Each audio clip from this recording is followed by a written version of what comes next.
स्वागत है आपका खोजी खजाना टाइम्स न्यूज में। आइए देखते हैं खबरें विस्तार से।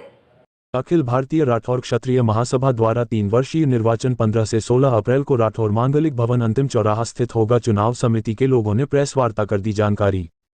हर 3 वर्ष में होने वाले अखिल भारतीय राठौर क्षत्रिय महासभा के चुनाव को लेकर प्रक्रिया तेज हो चली है, जहां आगामी 15 और 16 अप्रैल को कैलाश मार्ग अंतिम चौराहा स्थित राठौर मांगलिक भवन में समाज के चुनाव होंगे। चुनाव कार्यक्रम प्रभारी राजकुमार राठौर, चुनाव संयोजक पुरुषोत्तम सिंह राठौर, अशोक राठौर, मोहनलाल राठौर और पूरनमल राठौर ने बताया कि चुनाव महासभा के विधान के अनुसार 11 पदों के लिए होंगे। वहीं 5 मुख्य पदों के लिए नामांकन राशि 11,000 एवं अन्य 6 प्रबंध समिति के पदाधिकारियों के लिए 51 रुपये राशि रखी गई है। यह राशि वापसी योग्य नहीं होगी। महासभा के चुनाव के लिए अब तक 15 सदस्यों ने साधारण सदस्यता ले ली है। महासभा द्वारा साधारण सदस्य शुल्क 300 रुपये, आजीवन सदस्यता शुल्क 100 रुपये रखा गया है। वहीं होने वाले समाज के चुनाव को लेकर समिति द्वारा विभिन्न तरह से तैयारियां की जा रही है।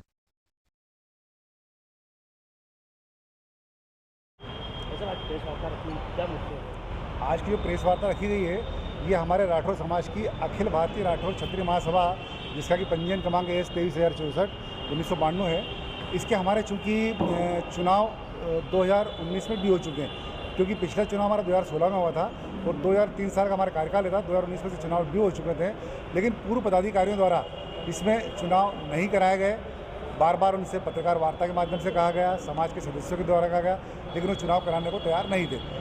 तो पूरे समाज ने मिलकर के एक साधारण सभा आयोजित की, जो कि 26 फरवरी को खंडवा में आयोजित हुई। उस खंडवा की साधारण सभा में ये तय किया गया कि पूर्व पदाधिकारी चुनाव को नहीं करवा रहे हैं, तो हम सब लोग मिलकर के नियमानुसार पहले हम माननीय रजिस्ट्रार महोदय को लेटर लिखेंगे, हम सभा करना चाहते हैं और उसके बाद सभा करें। हमने उनको एक लेटर दिया नियमानुसार और साधारण सभा हुई, और साधारण सभा में तय किया कि 16 अप्रैल को नियमानुसार सदस्य बना करके, और करीब करीब हमारे देश के अंदर 7 से 8 राज्यों के हमारे इसमें प्रतिनिधि आते हैं, जिसमें करीब 1500 से लेकर 2,500 लोग उसमें सदस्य बनते हैं। उसमें साधारण सदस्य बनते हैं 300 रुपये देकर 3 साल के लिए, और कुछ आजीवन बनते हैं 5100 रुपये देकर के, जो हमेशा के लिए।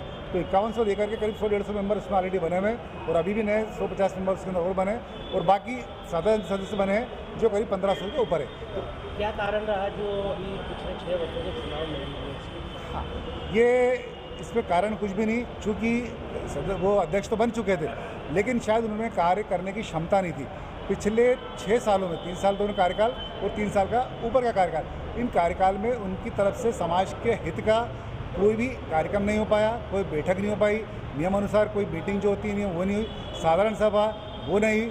उन सबको मद्देनजर समाज के अंदर पूरा रोष था कि आप समाज में अगर पद लेकर के बैठे हैं और कोई कार्य नहीं करते तो आपको पद त्याग देना चाहिए, लेकिन वो पद त्यागने को भी तैयार नहीं थे और चुनाव कराने को भी तैयार नहीं थे। इसलिए समाज ने उनका रोष जाहिर करके और सबको मिल करके साधारण सभा करी, और साधारण सभा के माध्यम से चुनाव की तारीख, चुनाव की सदस्यता और चुनाव की तारीख तय करके चुनाव 16 अप्रैल को इंदौर में कराया जाएगा। चुनाव कितनी तारीख को संपन्न होंगे, क्या हमने साधारण सभा के अनुसार 15 और 16 अप्रैल की तारीख तय की है, जिसमें 15 तारीख को समाज के में जो इतने लोग आएंगे साधारण सभा होगी, जिसमें पूरी रूपरेखा बताई जाएगी, और 15 तारीख को जो लोग इसमें उम्मीदवार होंगे, यहाँ पर हमारे 11 पदों का चुनाव होंगे। उस 11 पदों के अंदर 5 मुख्य पदाधिकारी रहेंगे, 6 उसके अंदर सहयोगी उम्मीदवार रहेंगे। 11 पदों के चुनाव होंगे और 11 पदों के नामांकन 15 तारीख को लिए जाएंगे, और उसी दिन शाम तक नामांकन वापसी की तारीख भी रहेगी।